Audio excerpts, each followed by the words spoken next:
Radio Scotland with John Beattie. Let's go back, shall we, to our top story now. And Nicola Sturgeon's home has been surrounded by police today. And her husband, Peter Murrell, has been arrested. Now, the former chief exec of the SNP has been taken into custody and questioned by detectives. And this all centres on an investigation into the party's finances. Now, the media reporting of this has been slightly unusual insofar as Peter Murrell has been named by media outlets at the point of his arrest. This is something that doesn't always happen. So, in an effort to help us understand the legalities behind reporting such a case, I spoke to Sophie Cargill, who is a solicitor at Mellix and an expert in media law and defamation. There's always a risk when naming someone at arrest that you may not have the right person. The police will give fairly sparse details when a person is arrested. Normally they'll say something like woman 25 arrested in connection with X offence, and they won't provide the full details at that point. They might confirm off the record to press when making inquiries that the person they think it is the correct person. But there is always an extreme risk that you might get the person's identity wrong in reporting. And aside from that, there's also a risk when reporting on any active criminal proceedings that you might prejudice the ultimate trial. And that's what anyone reporting on criminal proceedings seeks to avoid, because the consequences would be dire, not just for the criminal trial, but also for the person who may be found to be in contempt.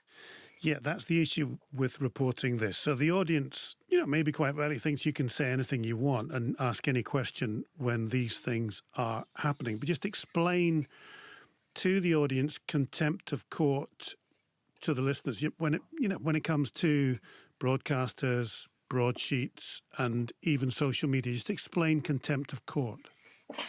So contempt of court applies to everyone in the same way. So it's not just publishers, broadcasters. Those using social media are also bound by the law on contempt of court because it is the law of the UK.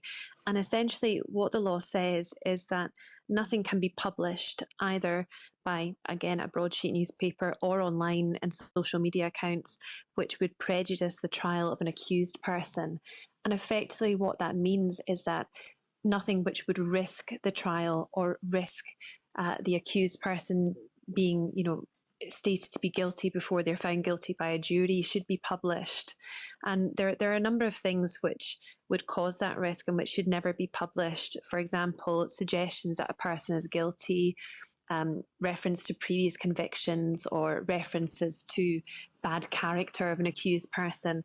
All of those things, if put in the public domain, could be said to prejudice the upcoming trial, because a jury reading those things about someone who's about to face trial might have their mind swayed by the information they're seeing before they actually go into their jury deliberations and hear the evidence.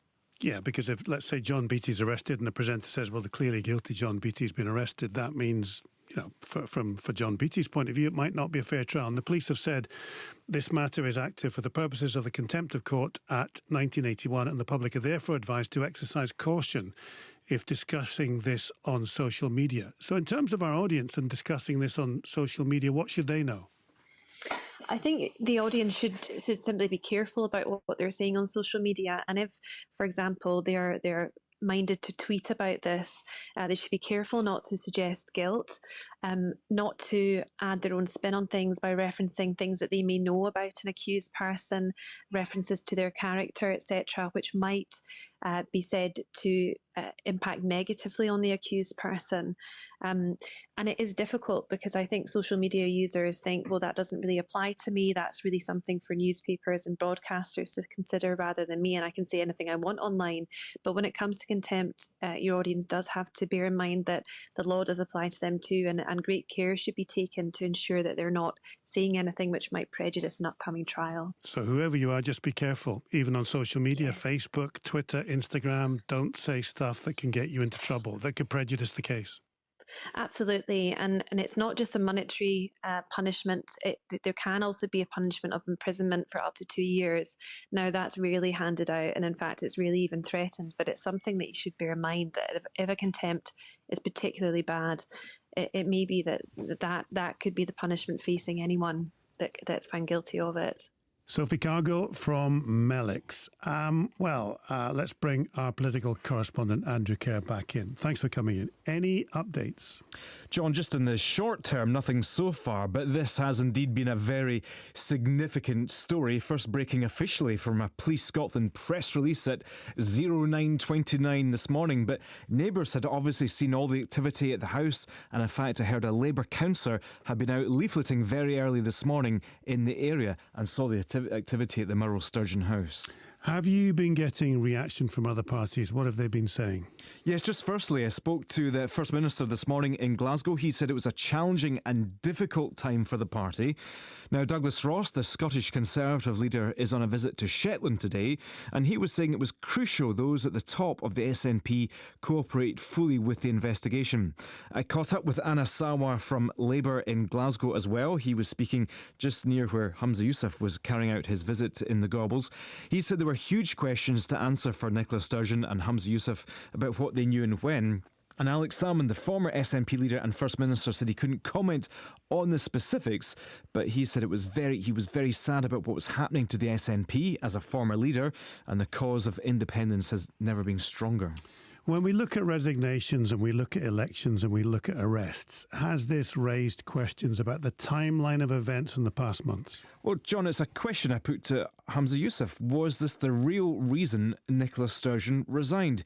He said no, that he believed Nicola Sturgeon had taken the party as far forward as she could. It was, of course, 7 weeks ago today that Miss Sturgeon announced she was quitting as First Minister.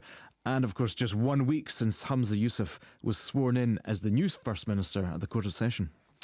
Forgetting whether anyone's done anything right or anything wrong, what does this mean for Nicola Sturgeon's legacy? It's interesting. That was another point I put to Humza Yousaf in my interview with him this morning. He says that legacy stands firm and there are foundations that he wants to build on, but he wants to focus on his own priorities as well. So legal proceedings will take their course, but those images from today of the police search teams at the Murrell Sturgeon household, the police tents there and also the police vans outside the SNP HQ will live long in the public's mind, won't they? Yeah. What about the SNP as a whole?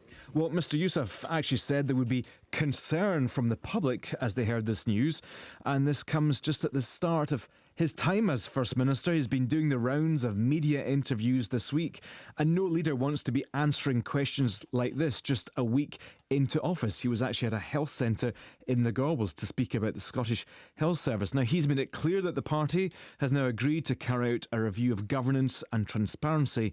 What a time in the party's history for him to take office.